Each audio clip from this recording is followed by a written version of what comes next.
Normally, we use a steamer or a pressure cooker without using the weight for pressure cooking the modaks. But here, I am going to show you a method and a vessel which can be used instead of the steamer. This is the induction stove.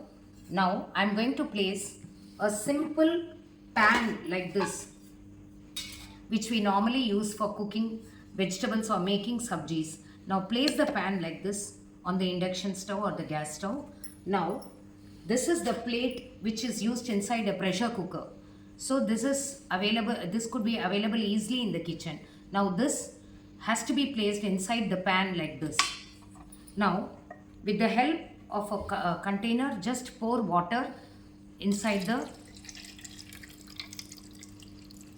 jar in such a way that the vessel, actually the plate is completely covered with water now.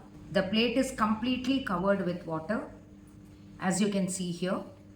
Now what we have to do is, these are the pressure cooking plates which we have, which we use for placing the modaks or dressing the modaks here.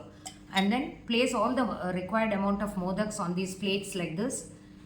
Arrange them on this plate. Now start keeping them inside this pan with water.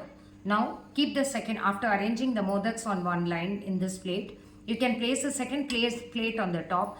Arrange the leftover modaks on the plate on the top. And now, as usual, you have the lid of this pan.